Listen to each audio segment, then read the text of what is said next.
இரவில் தீக்கிரையான சுமார் 30 லட்சம் மதிப்பிலான வாகனங்கள்.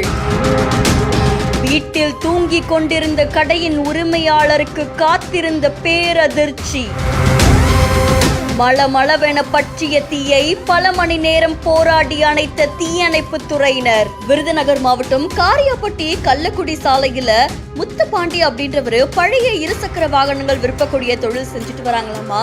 இதுல இரவு 11 மணி அளவுல அவர் கடையை மூடிட்டு அவர் கடையில இருந்த சுமார் 80க்கும் மேற்பட்ட பழைய இருசக்கர வாகனங்களை கடைக்குள்ள வச்சு பூட்டிட்டு போயிருக்காங்க.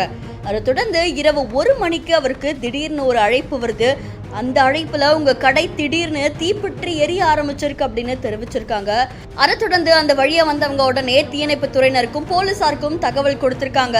சம்பவ இடத்துக்கு விரைஞ்சு வந்த தீயணைப்பு துறையினர் மளமளன்னு பிடிச்ச தீயை அணைக்கிறதுக்கு நீண்ட நேரம் போராடி தீயை கட்டுக்குள்ள கொண்டு வந்திருக்காங்க. அது மட்டும் இல்லாம அந்த தீ மத்த கடைக்குள்ள பரவறதுக்கு முன்னாடியே அதை அணைச்சிருக்காங்க.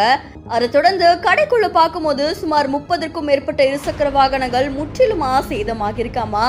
மற்ற இருசக்கர வாகனங்கள்ல சில பகுதிகள் தீயில எரிஞ்சிருக்கு அப்படின்னு தெரிவிக்கப்பட்டிருக்கு.